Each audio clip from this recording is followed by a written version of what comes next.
The air in the forward operating base was always the same. It smelled of recycled oxygen, machine oil, and the faint, sharp scent of alien bodies. The 7th Coalition Reconnaissance Unit was preparing for a new mission, and the mood was focused, edged with the usual dark humor of soldiers waiting to deploy. Commander Jin-Sung Choi, a human with a face like worn leather and a posture that never relaxed, stood before the holotable. The blue light lit the stern lines of his face. Around him stood his team. Kale, a tall, slender being from Aviar Prime, shifted his weight from one digitigrade leg to the other, his feathers ruffling slightly with impatient energy.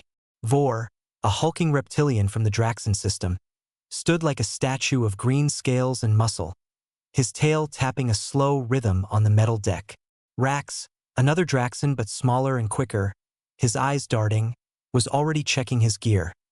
The last human in the room was Taegu Lee. He stood apart, leaning against a support beam. He was the unit's primary sniper. His eyes were calm and watchful, missing nothing. His hands, usually in motion cleaning or adjusting something, were still. "The new spotter arrives in 5, Jin-Sung said, his voice a low gravel. "She's human. Top marks in long-range environmental calculation from the Academy on Luna." Kale let out a soft, chirping sound that was his version of a laugh. "Another human? No offense, Taegu, but your species sees in such a narrow spectrum. How will she spot what she cannot see?" Taegu didn't look at him. "She'll see what matters." The door hissed open. A woman walked in.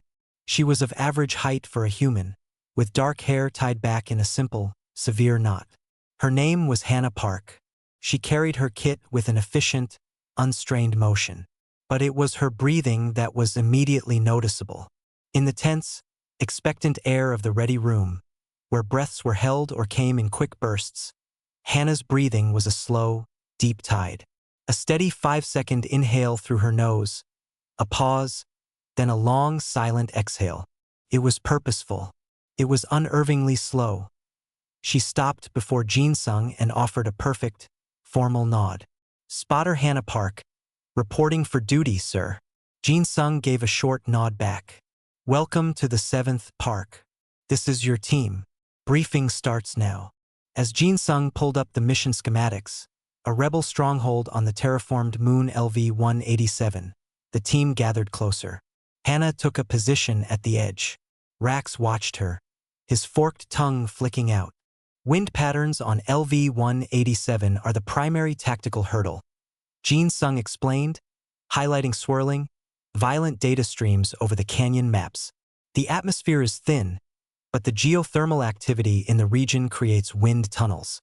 Gusts can shift from 10 to 80 kilometers per hour in under a second. Smart scopes fail there. It's a sniper's nightmare." Taegu was studying the map, but part of his attention was on the new spotter. He saw her eyes tracing the wind patterns not as chaotic lines, but as if she were reading a flowing river. Her chest rose and fell with that same, steady rhythm. Kale noticed it too. He leaned close to Rax, his voice a whisper meant to carry. "Is she asleep with her eyes open? Should we check her pulse?" Rax snorted, a puff of air from his nostrils. "Maybe she's trying to meditate the wind away." Hannah gave no sign she heard them. She simply breathed. In, hold, out. The briefing continued. Their target was a rebel commander named Krylor, a disgraced Tarkellan who had stolen prototype Coalition dampener field generators. If he activated them in a coordinated attack, entire battalions would be left defenseless. The mission was simple in words. Infiltrate, set Overwatch, eliminate the target before his next rally in 72 hours. "Park, you will be paired with Lee as primary spotter," Jin-Sung stated. "Your academy file says you have a unique aptitude for manual wind calculation. You'll need it. The rest of us will provide perimeter security and handle any unexpected complications." After the briefing, the team moved to the sim room for final drills. The simulation dome could replicate LV-187's harsh conditions with chilling accuracy. The team suited up in their light combat armor. In the ready bay, Hannah methodically checked her spotter scope, her rangefinder, her atmospheric sensor. Every movement was precise without waste. And still, she breathed slowly. Vor, the heavy weapons specialist, rumbled beside her. Your breathing apparatus is malfunctioning? Hannah looked up, her expression neutral.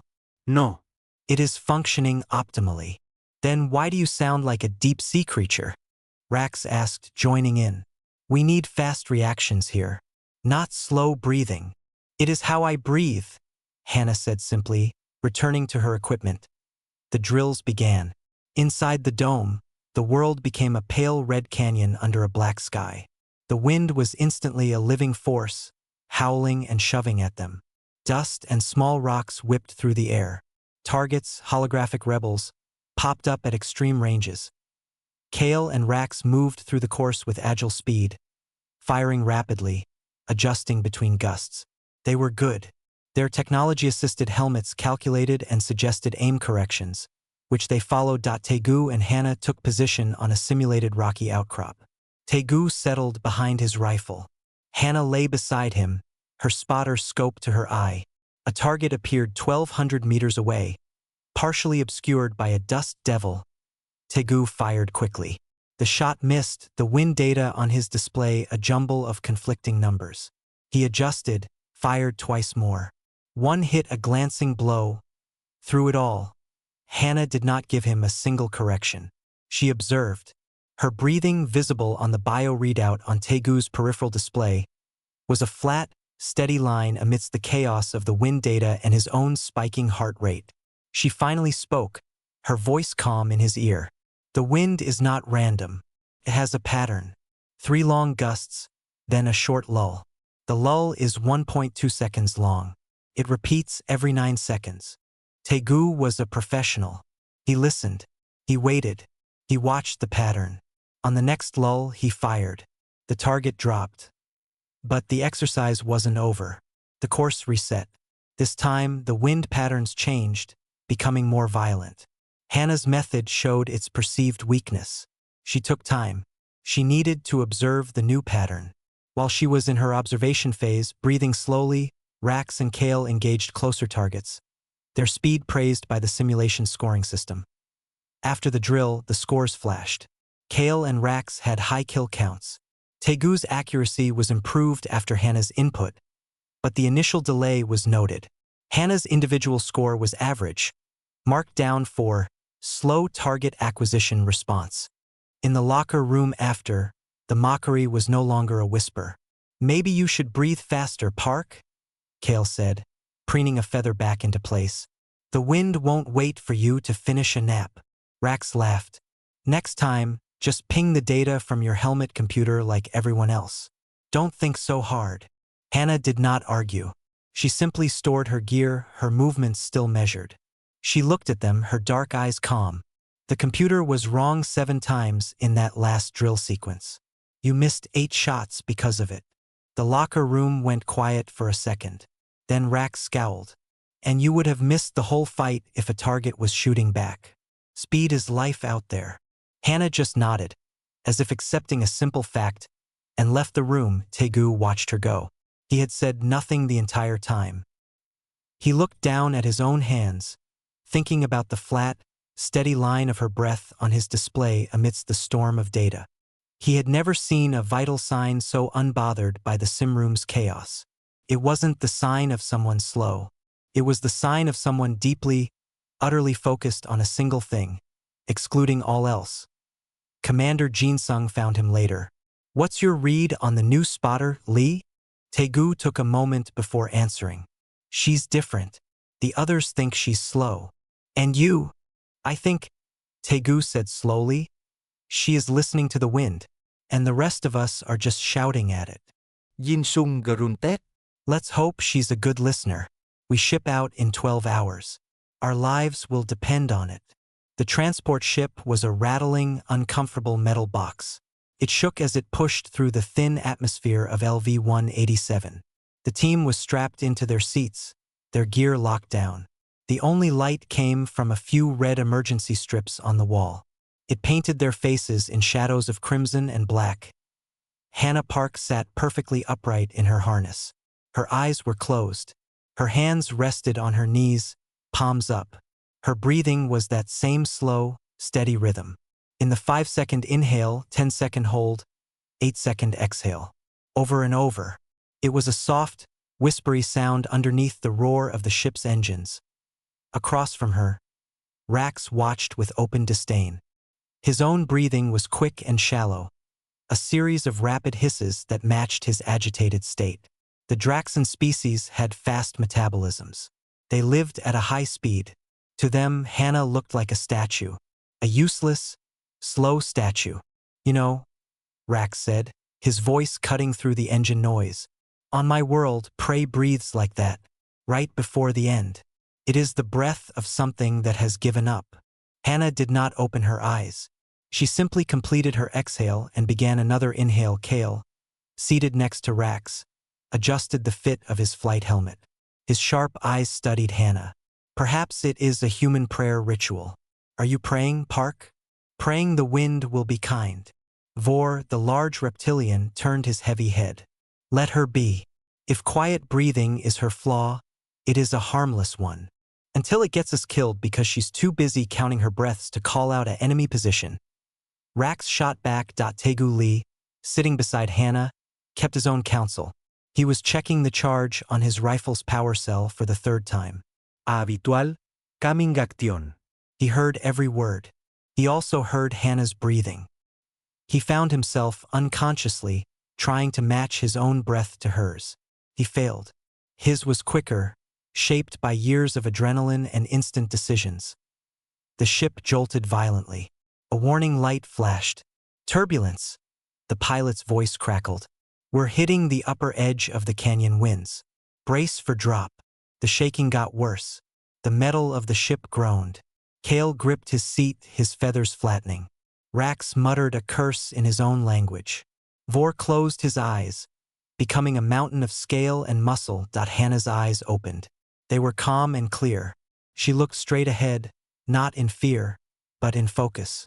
As the ship dropped suddenly, making everyone's stomach lurch, her breathing pattern did not change. Not one bit. The rhythm held. In the chaos, it was the only thing that seemed anchored. Tegu saw it. He saw the absolute control.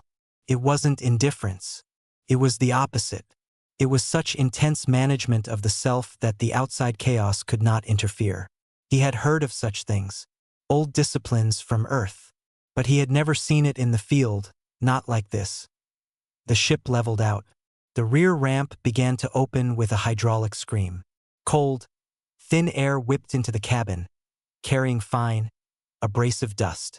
The world outside was a pale, rocky landscape under a starry black sky. The wind's howl was now the loudest sound. Go, go, go!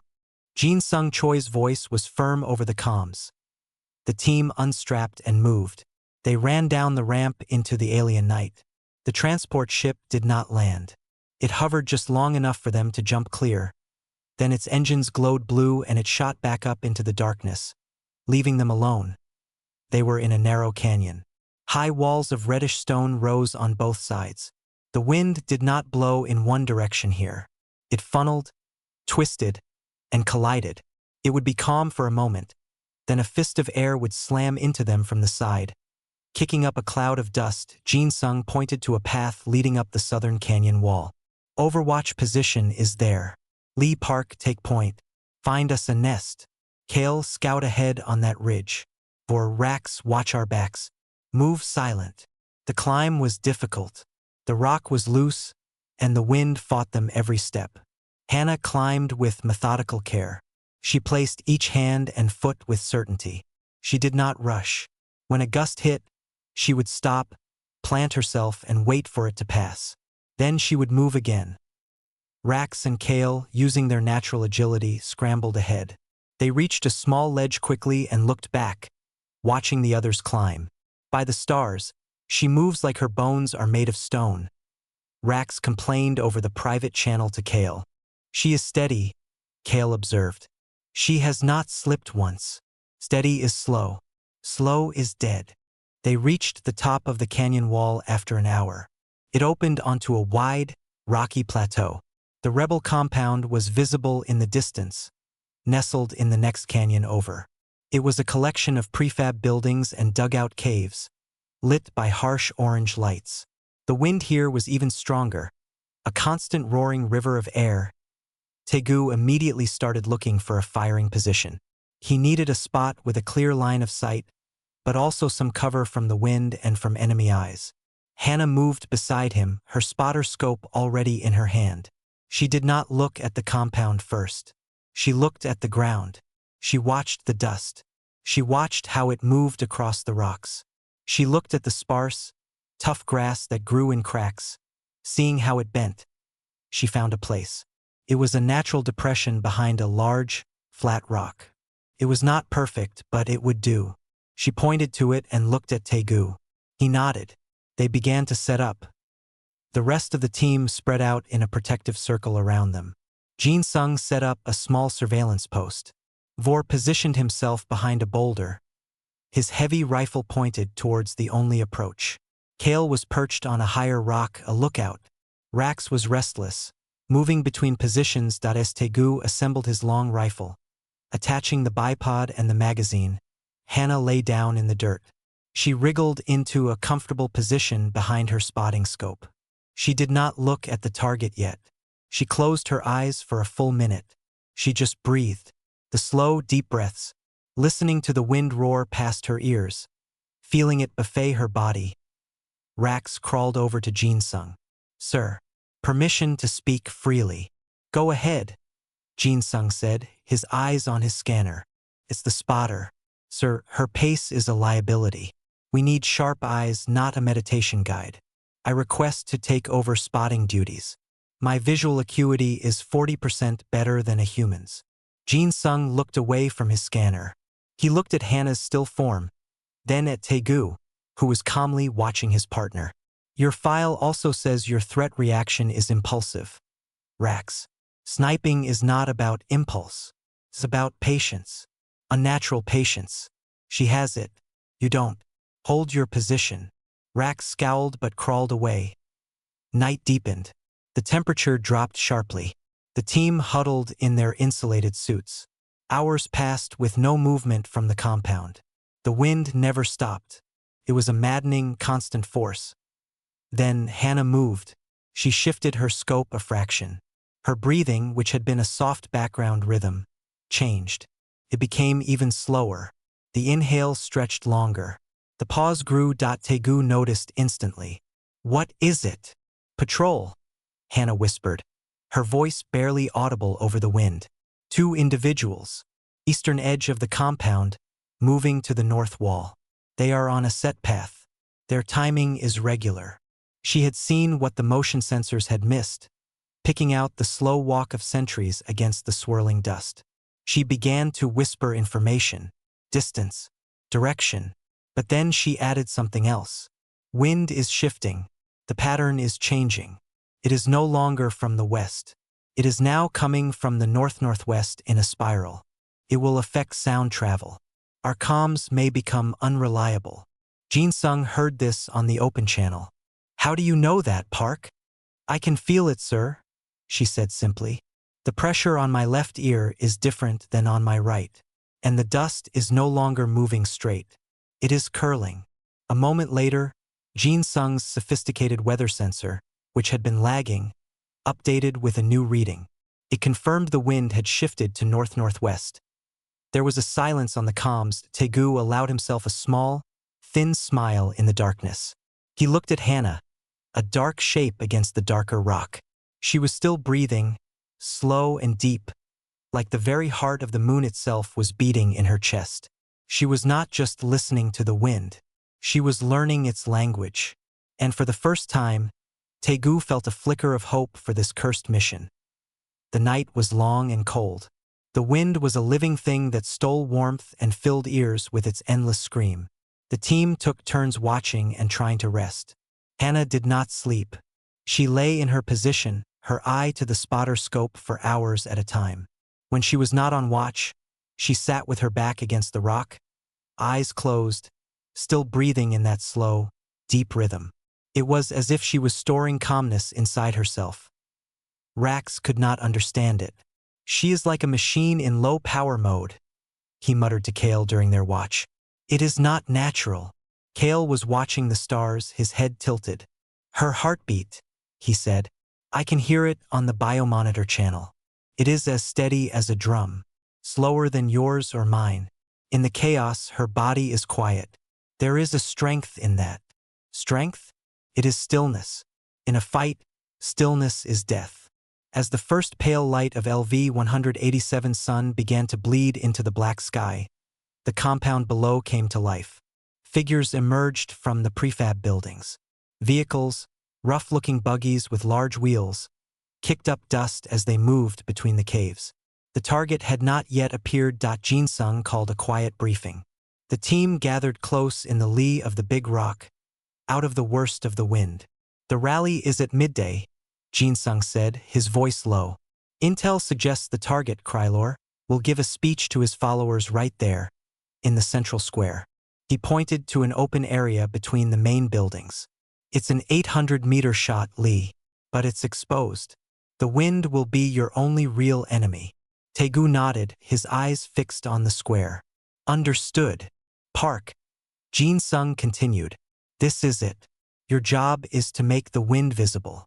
Give Lee the truth. Not what the sensors say. The truth. Hannah gave a single, firm nod. Yes, sir. Rax shifted.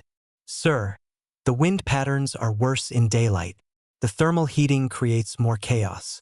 We may only get one shot. We need the fastest possible data. Jin Sung's eyes were hard. We need the most accurate data, Corporal. Not the fastest. A fast miss is still a miss. And a miss means we are discovered, trapped on this rock, and the mission fails.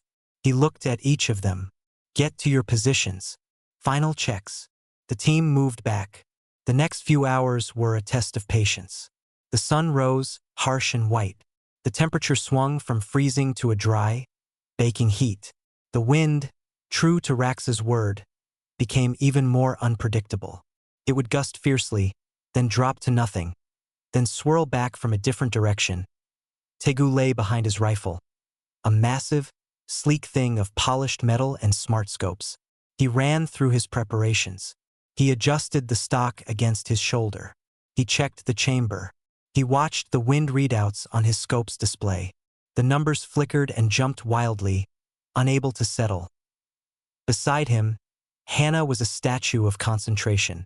Her spotting scope was fixed on the square, but also on the dust devils dancing around the compound, on the way a tarp on a building flapped. She had a small notebook open in the dirt, shielded from the wind. She was not writing words. She was making small marks, lines and curves, tracking the rhythm of the gusts. And always, always she breathed. The slow breath was her anchor, her metronome. Time crawled by. The square began to fill with figures, dozens of rebels in mismatched armor. The air buzzed with anticipation. Then, he appeared. A tall Tarkellen, Krylor, strode into the square. His gray, leathery skin and long limbs were unmistakable. He moved with authority, raising his arms to the crowd. A cheer went up, faint and broken by the wind, but audible. Target is visible, Hannah whispered, her voice calm in Taegu's earpiece. Confirm identification. Marking now. A small red dot from her rangefinder touched Krylor's chest, invisible to anyone below. Confirmed, Taegu said, his own heart beginning to pound. This was the moment.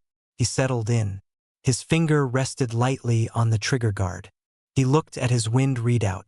It suggested a correction. He started to adjust his aim. Hold. Hannah's voice came, soft but absolute. He froze. What is it? The sensor is wrong, she said. It is reading the average of the last 3 gusts. It is not predicting the next lull. Wait. Taegu trusted her. He did not move his crosshairs. He waited. He could hear his own breathing now, quick and shallow. He could hear the tense silence from the rest of the team over the comms. They were all waiting. Wind from the west-northwest. Hannah murmured, more to herself than to him. Strong. It will push right. But it is about to meet a cross-current from the southern canyon. They will collide. There will be a pocket of dead air for approximately 1.7 seconds. It will be directly over the target. How long? Tegu asked, his mouth dry. 7 seconds. Mark. A countdown appeared in the corner of Tegu's smartscope, sent from Hannah's spotter kit. 7, 6, 5. He took a deep breath, let half of it out and steadied his aim. The crosshairs floated on Krylor's chest. Point 3, 2, fire? Hannah said. Tegu squeezed the trigger. The rifle shot was a deafening crack, swallowed instantly by the wind. The recoil pushed hard into his shoulder. For a second, nothing happened. Then Krylor, who had been turning to speak to an aide, stumbled forward. A spray of dark fluid burst from his back. He fell to his knees, then collapsed face first into the dust. A second of stunned silence hung in the compound below. Then, chaos erupted. Alarms began to wail. Figures scrambled, shouting and pointing in all directions. But they did not point up at the cliffs. They looked around the square, confused. The shot had come from nowhere they could understand. Target is down. Jin Sung's voice came over the comms, tight with controlled relief. Good shot. Now pack up. Quiet and slow. We leave no trace. Exfil in 15 minutes. A wave of triumph washed through the team. It had worked. Tegu let out a long breath he didn't know he was holding. He looked at Hannah. For the first time, he saw a small, faint smile touch her lips. But the smile died as soon as it was born. Her eyes, still glued to the scope, widened. Secondary target, she said, her voice urgent now. Northeast building, roof. A sniper. He is scanning the ridges. He has a spotter. They are looking for us. The mission was not over. The hardest part was just beginning. They had killed the king. Now they had to escape the hive. The mood on the ridge shattered like glass. The brief moment of victory was gone, replaced by the cold grip of new danger. Identify the threat. Jin Sung's voice was a sharp command over the comms. Hannah's voice remained low, but it lost its softness. It was now the voice of pure function. Rebel sniper team. On the roof of the northeast storage building. They have a long-range energy rifle. The spotter has wide-spectrum binoculars. They are sweeping methodically, west to east. That meant they would be looking at this ridge soon. Can they see us? Vor rumbled, his hand tightening on his weapon. Not yet, Hannah said. But their next scan will be on our position in approximately 40 seconds. Jin Sung made a decision instantly. We do not engage. We fade. Lee Park, break down your gear. Do it now. Do it smoothly. No sudden moves. Kale, you have the best eyes. Can we move along the back slope without being seen? Kale, from his higher perch, peered over. Negative, Commander. The back slope is too open. Once we leave the cover of this rock, we will be visible for a 3-second window. A competent spotter will see movement. Then we wait them out, Tegu said, his hands already moving. He broke the connection on his rifle's bipod, his motions careful and silent. They will look. They will see nothing if we are still. Then they will look elsewhere. Or they will keep looking because they know a shot came from this general direction. Rax argued, his voice tense. We should move fast, take the risk. Speed is our shield. Speed creates motion, Hannah said, her eye still pressed to her scope. Motion draws the eye. We must be part of the rock. As she spoke, her breathing was still that deep, slow rhythm. It was the only calm thing on the windy ridge. 30 seconds, she announced. Everyone froze. They became statues in their suits of gray and brown, pressed against the reddish rock. The wind tore at them, whipping dust around their still forms. It was their only ally now, blurring outlines and masking details. Tegu lay with his cheek against the cold stock of his rifle, not moving a muscle. He could see the rebel building in the distance. He could not see the sniper, but he knew he was there. He trusted Hannah's eyes that he could hear her breathing in his earpiece. And hold out. It was a strange comfort. It was a signal that someone was still measuring the world, not just reacting to it. Scan is on the central ridge now, Hannah whispered. Moving left, towards us. No one breathed. Rax, crouched behind a smaller stone, squeezed his eyes shut. Kale had flattened himself against his rock, his feathers pressed tight to his body. 20 meters to our position. Hannah's voice was a ghost of sound. 10. The wind howled. A particularly strong gust slammed into the ridge, throwing a thick cloud of dust into the air between them and the compound. It was a temporary curtain. They are at our coordinates, Hannah said. But the dust? They are pausing. The spotter is adjusting his filters. The seconds stretched like rubber. Tegu's muscles began to ache from the tension. The scan is continuing, Hannah reported, a hint of relief in her tone. They have moved past us. They are now looking at the southern canyon rim. A collective, silent exhale went through the team. Good, Jin-sung said. Now, while they are looking away, move. Lee Park, are you packed? Almost, Tegu whispered back, securing the last latch on his rifle case. Go. Kale, lead the way down the back slope. Fast and quiet. 4. You are rear guard. They moved. One by one, they slithered backwards from the firing position and then rose into a low crouch, following Kale down the steep, rocky backside of the ridge. It was treacherous. Loose stones skittered away under their boots. Every sound seemed too loud. Hannah moved with the same deliberate care she had used climbing up. She did not rush even now. She tested each foothold.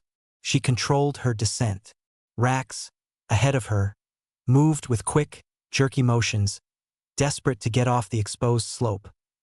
They were halfway down when Hannah stopped. She was not looking at her feet. She was looking up, at the sky, her head tilted.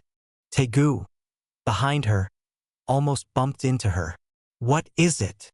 The wind, she said. It is changing again. The sound, it is different. Before she could explain, Kale's voice hissed over the comms from the bottom of the slope. Contact. Patrol. On the canyon floor ahead. Jin-sung Kuset. How many? For rebels. On foot. They are following a routine path. They will be directly below our descent path in 2 minutes. They were trapped. Above them, a sniper team scanning the ridges.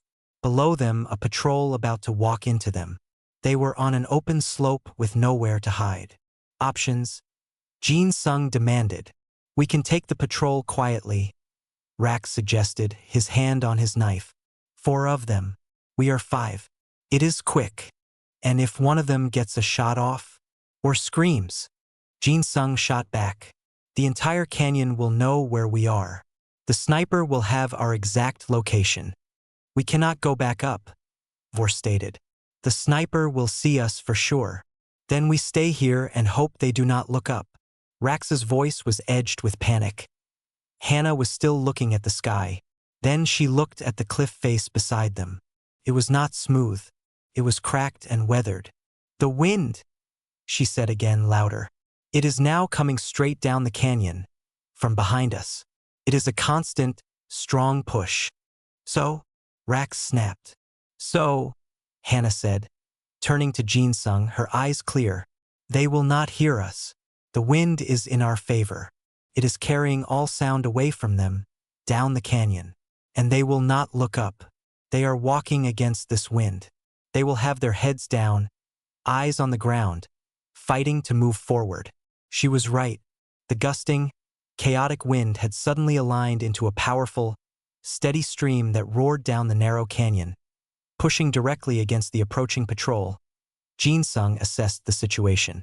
He looked at Hannah, then at the patrol's projected path. You are sure? The sound of a dislodged stone, our movements. It will all be carried away from them, she said with certainty. We just need to be still until they pass directly below. Then we continue down behind them. It was a risk. It required perfect stillness and perfect trust in her reading of the wind. Everyone, Jin-sung ordered. Freeze. Find a shadow. Do not move a hair until I say. The team pressed themselves into the rough cliff face. They became part of the rock and shadow.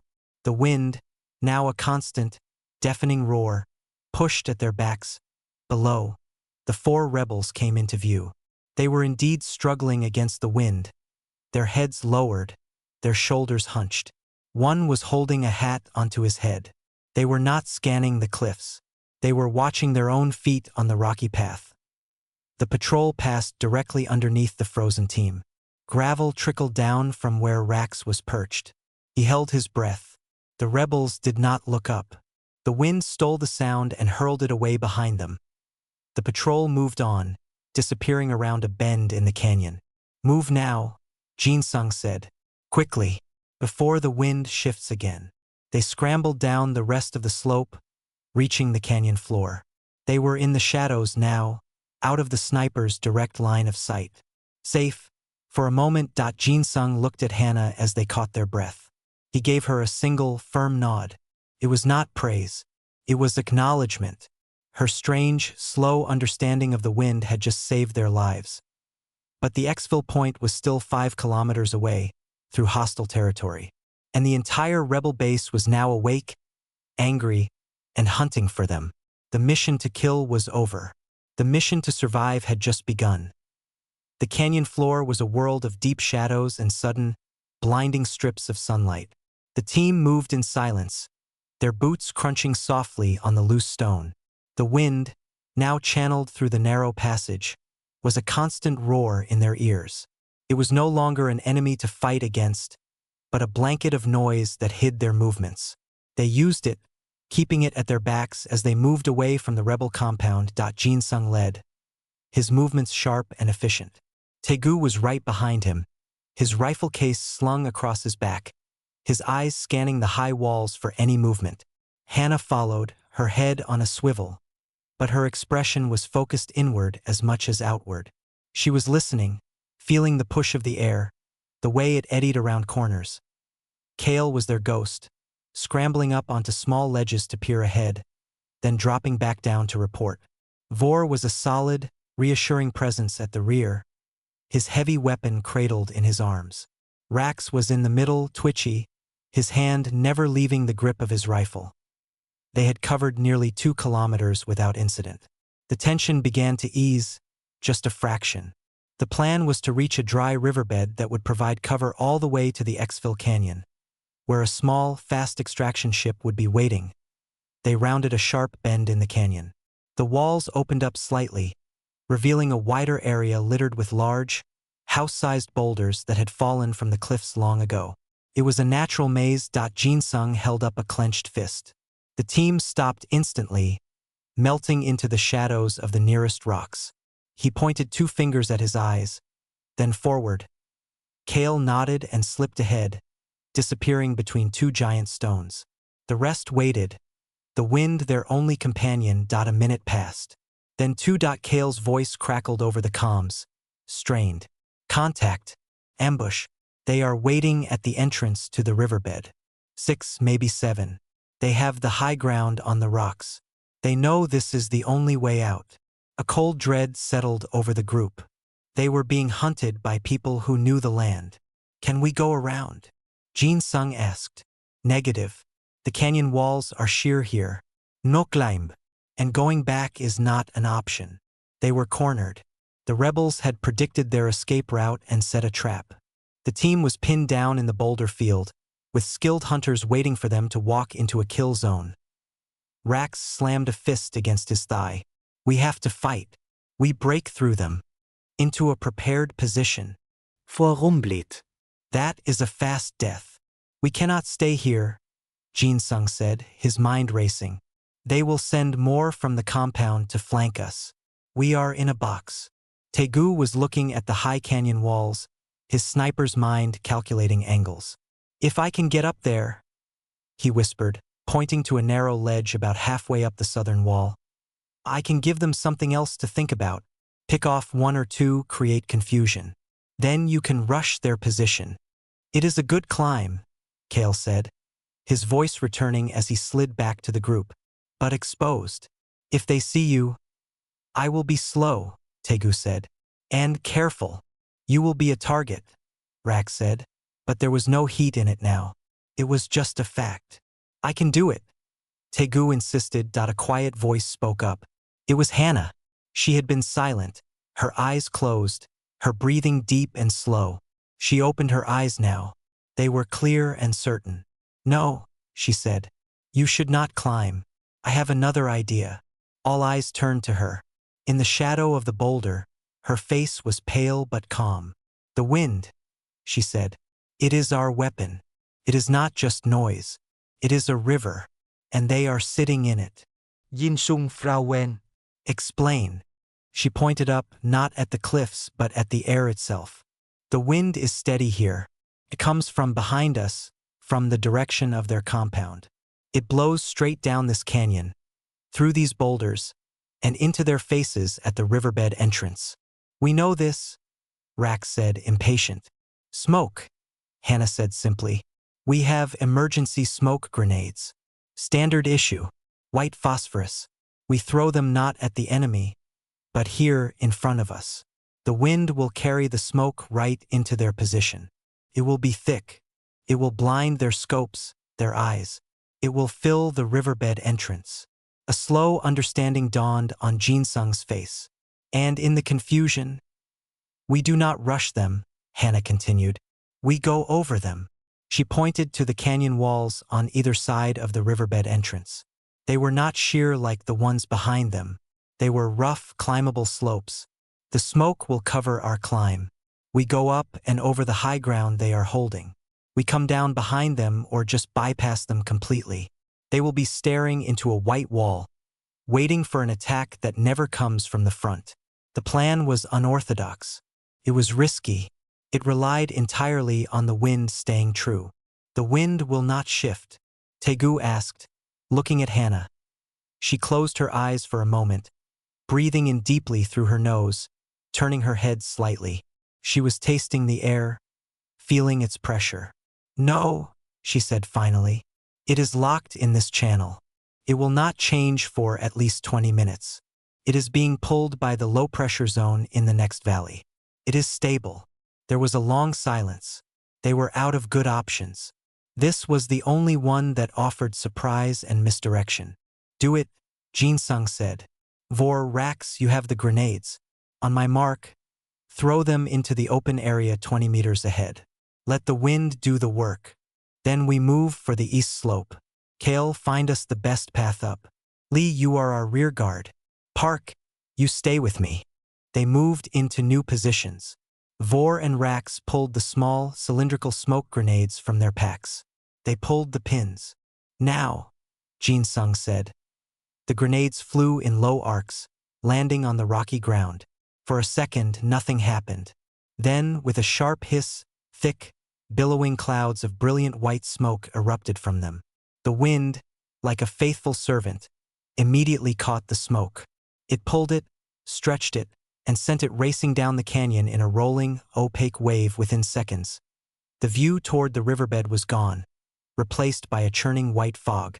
The roar of the wind was now mixed with the faint crackle of the burning phosphorus. Go! Jin Sung ordered. The team broke from cover and ran, not forward into the smoke, but sideways, angling for the eastern canyon slope.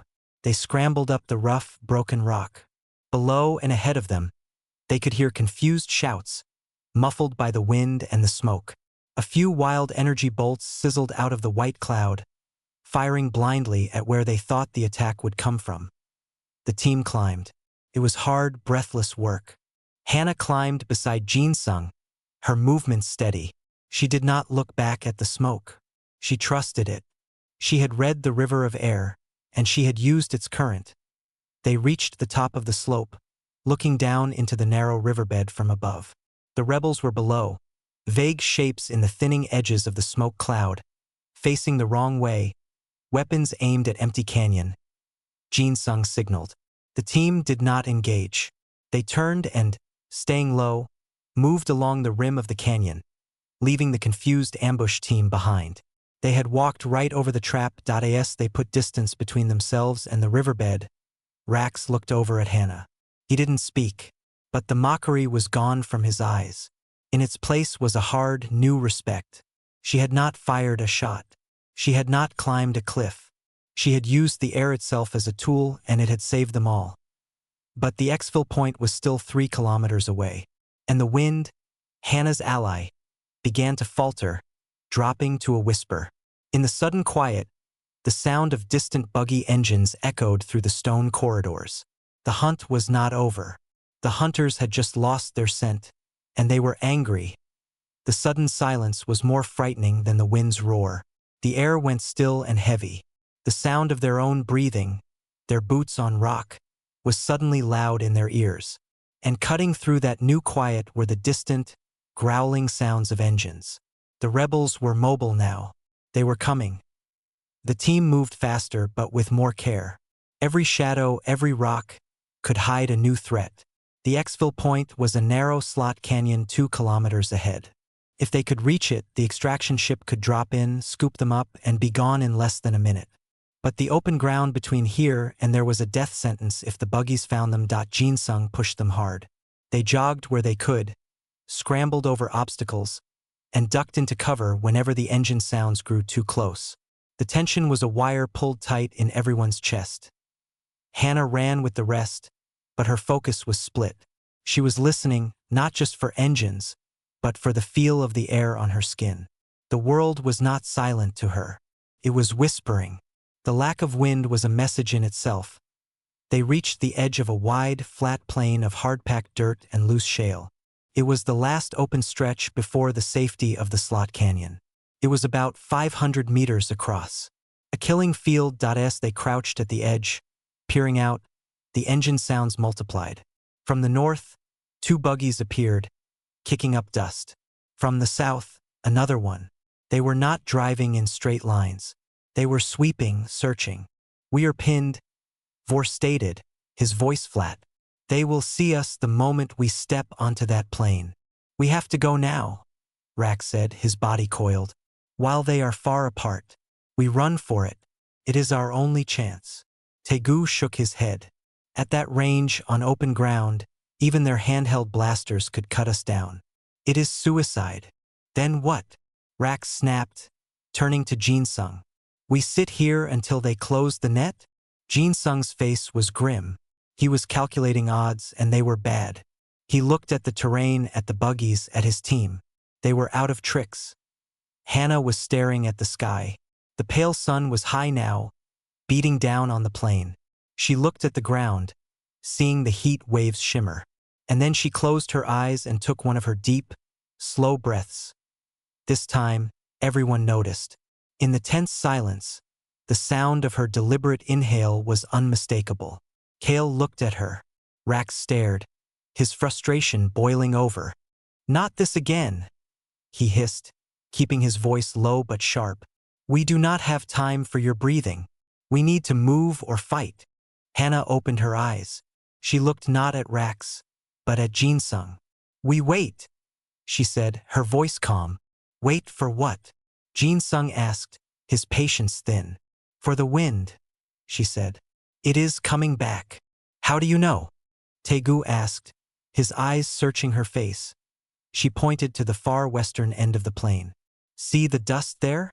It is beginning to lift. Not much, just a little. The air is moving again, and it will come from the west. It will blow across the plain, into the faces of the buggies from the north and south." "So, it is just wind," Rax said. "So," Hannah said, her gaze locked on Jin Sung. "It will carry dust, a lot of dust. This ground is dry powder. When the wind hits it, it will become a wall.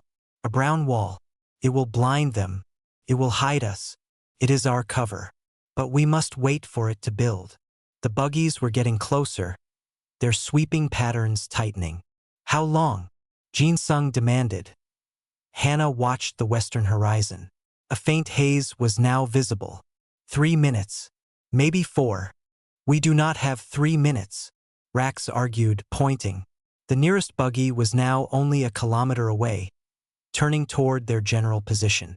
"We do," Hannah said, her voice suddenly carrying a steel they had not heard before. "If we run now, we die. If we wait for the dust, we live. Trust the wind." Her words hung in the still air. It was an insane gamble. To sit still, exposed, while hunters closed in, trusting in a breeze that only she believed was coming. Jin Sung looked at Taegu. The sniper gave a slight nod. He trusted her. Jin Sung looked at Kale. The avian tilted his head, watching the growing haze. She is correct. The particulate matter is increasing in the west. A front is moving. Jin Sung made the call. We wait. Everyone down. Do not move. Do not make a sound. They flattened themselves against the ground behind a low ridge of rock. The engine sounds grew louder. The vibrations could be felt through the dirt. They could see the buggies now, see the armed figures standing in the open cabs, scanning with binoculars. Rax was trembling with the effort of staying still. He looked at Hannah, who lay beside him, her body relaxed, her breathing deep and slow. She was not pretending to be calm. She was calm. Her eyes were fixed on the approaching haze. She was willing it forward. The lead buggy from the north was now only 500 meters away. It slowed. A rebel stood up, raising his binoculars directly toward their hiding spot. This was it. They were seen. Then, a gust of wind, the first in nearly an hour, ruffled the dust at their feet. It was weak, but it was a promise. The rebel with the binoculars lowered them, turning his head away and raising a hand to shield his eyes. The wind was now blowing directly into his face, carrying fine grit. Another gust, stronger. Then another. The haze on the western edge was no longer a haze. It was an advancing line of brown. A churning, rolling cloud of dust lifted from the plain by the renewed wind. It moved fast, swallowing the ground. Now, Hannah whispered. The dust wall hit the buggies first. The vehicles vanished into the brown gloom. The rebels shouted in surprise, turning away from the stinging assault. Go, go, go! Jin Sung yelled. The team erupted from their hiding place and sprinted onto the plain. They ran not in a straight line, but in a low, weaving crouch, keeping their heads down. The world around them dissolved into a swirling, screaming brown nightmare. Dust filled their mouths and noses. Grit scratched at their eyes. They could see only a few meters ahead, but they could not be seen either. Hannah ran with them, her hand on Jin Sung's pack to keep orientation. The wind was a torrent now, howling, pushing at their sides, filling the air with its blinding shield. They were ghosts in a storm of their own making. They could hear the buggy engines revving in confusion, hear shouts lost in the gale. A few energy bolts flashed through the dust, but they were wild, aimed at nothing. The 500 meters felt like a marathon. Lungs burned, ice streamed, but they ran, driven by the certain knowledge that the dust was their only friend. Then, as suddenly as it had begun, the rock walls of the slot canyon rose out of the brown soup before them. They stumbled into the narrow, deep crack in the earth. The wind still blew above them, but down here it was calm, the dust settling. They collapsed against the cool stone walls, gasping, spitting dirt. They had made it. Rax slid down the wall to a sitting position, his chest heaving. He looked across at Hannah, who was wiping dust from her face, her breathing already returning to that slow, deep pattern. The mockery, the disdain, the frustration, it was all gone from his face. It was replaced by a look of pure, stunned understanding that he had seen it. They all had. She hadn't just predicted the wind. She had used it. She had turned the atmosphere itself into a tactical weapon. She had seen a solution in the empty air when all they had seen was certain death. Before anyone could speak, Tegu, who had taken a position at the canyon entrance, looked back. His voice was quiet but clear over the comms. The dust is settling. They will figure out where we went soon. The ship is not here yet. We have to hold this position. The mission was not over. They had reached the exfil point, but the cavalry was not here, and the enemy was still coming. They had traded a running fight for a last stand. The slot canyon was a deep crack of stillness. High above, the wind still screamed, but down on the sandy floor, the air was cool and quiet. The dust from the plain settled around them like brown snow. The only sounds were their ragged breathing and the faint, ominous growl of buggy engines searching beyond the canyon walls. Jin Sung checked his comms unit. Extraction is 5 minutes out. They were delayed by patrols. We hold for 5 minutes. 5 minutes could be a lifetime. The canyon entrance was a narrow V, about 10 meters wide. It was the only way in. If the rebels found it and pushed, they could overwhelm the team in close combat. The walls inside were steep but climbable. A determined enemy could also come from above. Positions. Jin Sung ordered, his voice low and firm. Lee, take the high ledge on the left. You have the best field of fire down the entrance. For you are the rock. Center position behind that boulder. Nothing gets past you. Kale, get up the right wall. Watch for climbers and call targets. Rax, you're with me, floating support. Park. He paused, looking at her. You are with Lee. Keep watching the wind. Hannah nodded. There was no question now about her role. The wind had saved them twice. It might save them again, or it might betray them. The team scrambled. Taegu and Hannah climbed a series of natural steps to a flat ledge about 7 meters up the left wall. It gave Taegu a perfect, clear line down the throat of the entrance. Hannah lay down beside him, setting up her spotter scope not on the empty plain outside, but on the canyon mouth itself. She was watching for the first shimmer of movement, the first sign of a muzzle flash. The others took their places. Vor became a statue behind a large, weathered boulder in the center of the canyon floor, his heavy rifle resting on the stone. Kale found a series of handholds and pulled himself up the opposite wall, perching like a dark bird of prey. Jin Sung and Rax positioned themselves behind smaller rocks on either side, creating a deadly crossfire. Silence descended again, heavier than before. It was the silence before the storm. They could all hear the buggies now, circling, coming closer. The rebels knew they had vanished into this general area. It was only a matter of time. Taegu settled behind his rifle. His hands were steady, but his mind raced. This was not a long-range shot. This would be close, fast, and brutal. He glanced at Hannah. Her breathing was slow, but her eyes were wide open, scanning, processing. She was not just looking. She was measuring. Wind in the canyon is still, she whispered to him. But above, it is shifting. It is coming from the east now, over the plain and down into this crack. It will blow from behind us, out toward the entrance. Taegu understood immediately. So any smoke or dust they use will be blown back into their faces. Hannah gave a small nod. Yes, and our shots. The sound will be carried out away from us. It will be harder for them to pinpoint us. It was a small advantage, but in a close fight, every small thing mattered. That a shadow fell across the bright slice of daylight that was the canyon entrance. Contact. Kale's voice was a feather-soft whisper in their ears. 2 scouts on foot, approaching with caution. 2 figures appeared at the mouth of the canyon, silhouetted against the light. They moved slowly, weapons raised. Peering into the gloom, Taegu's crosshairs settled on the lead scout's chest. He waited. The order to fire was Jin Sung's. The scouts took a few steps in. They were talking to each other, their voices echoing slightly. One pointed toward Vor's boulder. Now, Jin Sung said.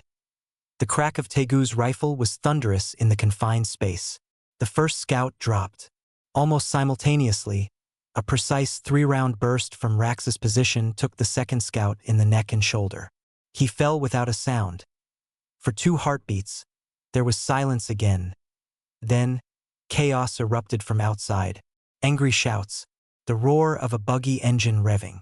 A hail of blaster fire poured into the canyon entrance, splashing against the rocks in bursts of blue light. The rebels were not trained soldiers, but they were angry and numerous. Hold your fire. Jin Sung command. Let them waste energy. The barrage continued for a full minute, lighting up the canyon entrance with deadly light. Then it stopped. They were reloading or planning. Grenade!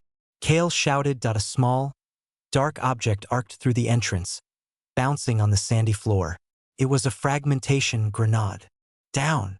Jin Sung yelled. Vor, from behind his boulder, reacted not by ducking, but by moving. With a speed surprising for his size, he lunged out, scooped up the grenade in a thick, armored hand, and hurled it back out the entrance. A moment later, a muffled crump and a scream told the story.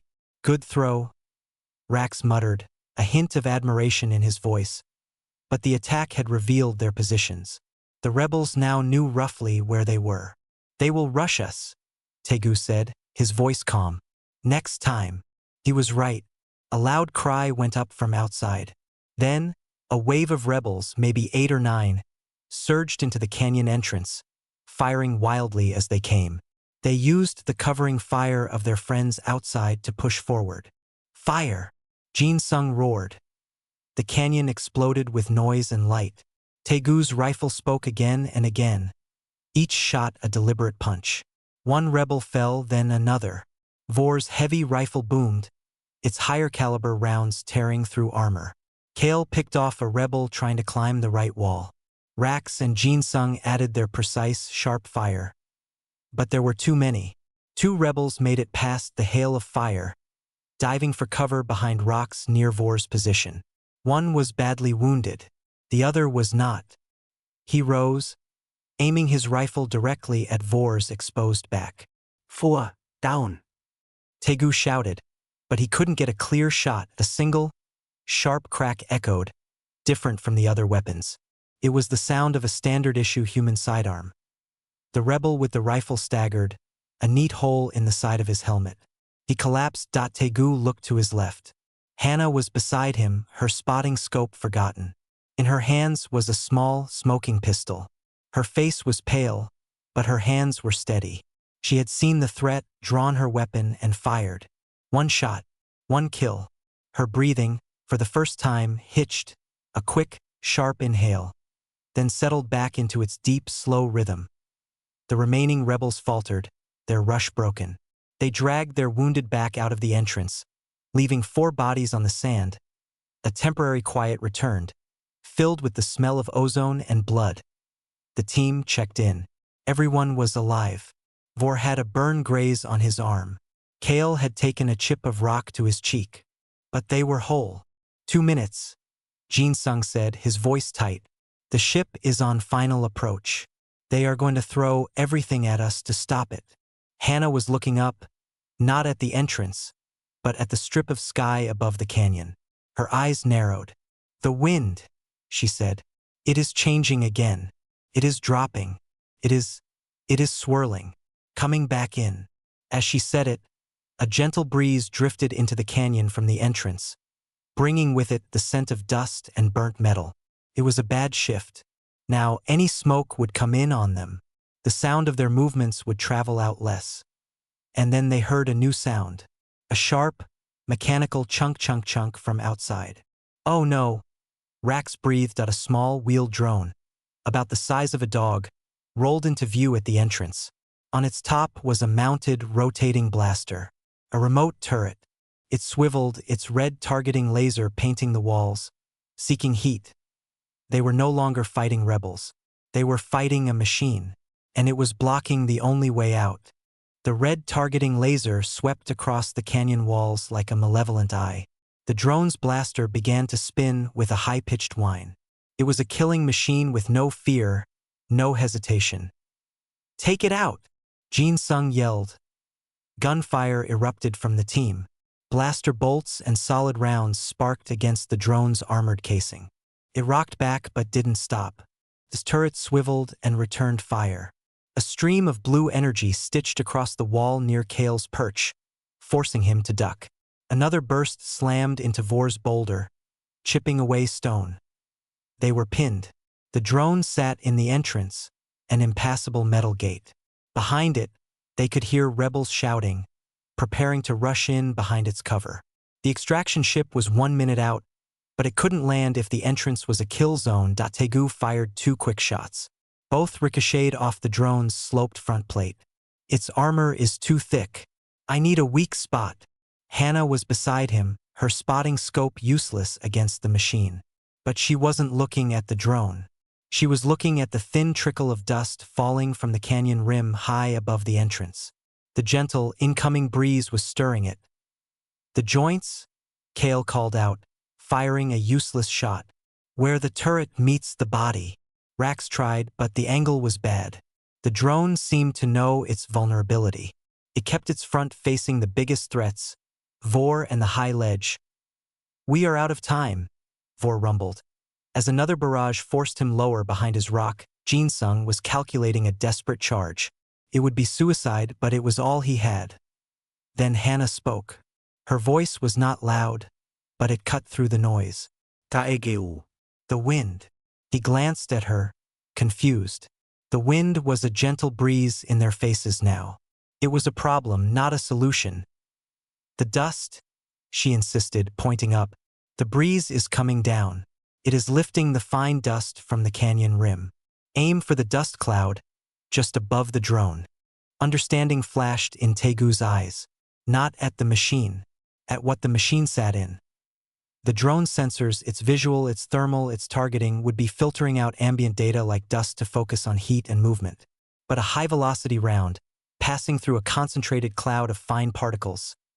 It will create a vapor trail, Taegu whispered. It will show you the wind, Hannah said, her eyes locked on his. The real wind, right now, at the entrance. Not what the sensor says.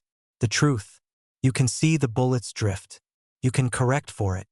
It was a sniper's trick from centuries past, from a time before computers. Using the environment to see the invisible. I need a shot, Taegu said, settling back behind his rifle.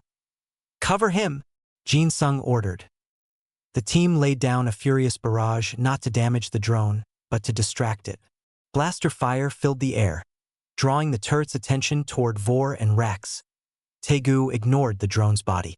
He aimed his crosshairs at the shimmering, sunlit cloud of dust drifting down just inside the canyon entrance, directly above the machine. He took a breath, let it half out, and fired. The crack of the shot was loud. Everyone saw it. The bullet, traveling faster than sound, punched through the cloud of dust. For a fleeting fraction of a second, the perfect straight line of its path was revealed. A tiny tunnel of clear air punched through the particles. And then, instantly, they saw the tunnel bend. The bullet wasn't going straight. The gentle, tricky breeze was pushing it to the left, and slightly down. It was a map. A map of the wind's effect at that exact point. At that exact moment. Taegu's hands moved on his rifle. He didn't think. He adjusted. He compensated for the push he had just seen with his own eyes. He shifted his aim a tiny amount to the right and up. He was no longer shooting at where the target was. He was shooting at where the bullet would go. He found the weak spot in his mind, the narrow gap where the turret met the chassis. He blocked out the chaos, the screams, the blaster fire. There was only the rifle, the target, and the wind. Hannah lay beside him, utterly still. She did not breathe. She had given him the key. Now, she was silent, giving him the space to use it. Taegu's finger tightened on the trigger. The rifle roared. The bullet flew. It crossed the space, kissed through the same dust cloud. Its path now true, and struck home. There was a sharp, metallic spang sound, different from all the others. A shower of sparks erupted from the base of the drone's turret. The red targeting laser died. The whining spin of the blaster ceased, stuttered, and stopped. The drone listed to one side, its systems dead. A stunned silence fell, broken only by the sudden, thunderous roar of engines from above. The extraction ship, a sleek, gray arrowhead, dropped into view, hovering just above the canyon, its rear ramp already lowering. Go! Go! Go! Jin-sung screamed. The team moved. Vor led the charge, spraying covering fire out the entrance at the shocked rebels beyond. Kale leapt down from his perch. Rax and Jin-sung ran for the ramp. Taegu grabbed his rifle. He looked at Hannah. She was gathering her spotter scope, her movements quick but still controlled. There was no triumph on her face, only completion. They scrambled down from the ledge and sprinted across the canyon floor. Blaster fire from outside began again, but it was wild, disorganized. They reached the ramp. Strong hands Vor's hauled them inside. The ramp hissed closed. The ship shot straight up, the G-force pressing them into the deck. Through a small viewport, the canyon, the plane, and the angry, tiny figures below shrank away to nothing. They were safe in the sudden, ringing quiet of the ship's cabin. Lying on the cold metal floor, the team breathed.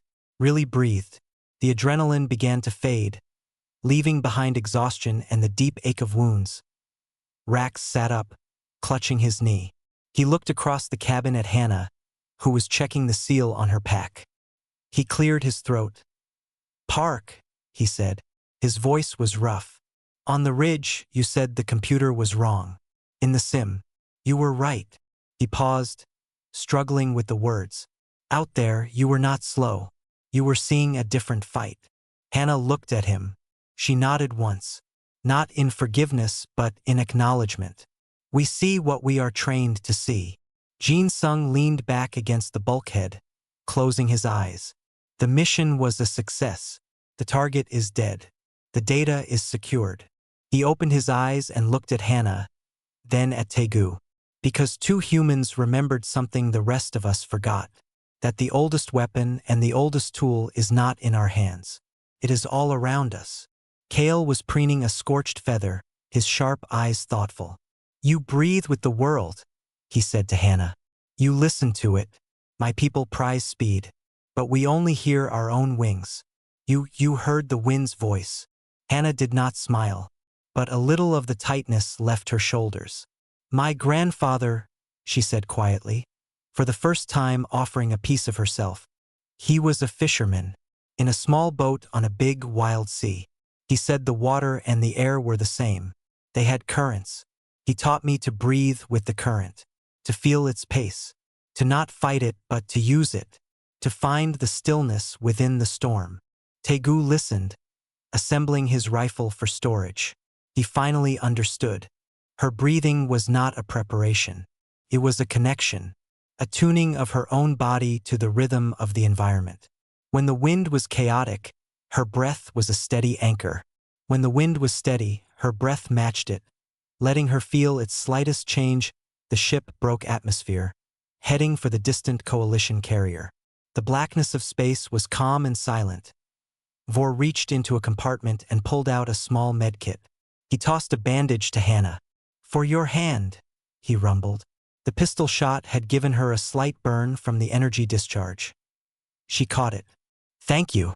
They sat in a comfortable silence, the kind that only comes after shared survival. The mockery was gone. It had been burned away in the dust and wind of LV-187.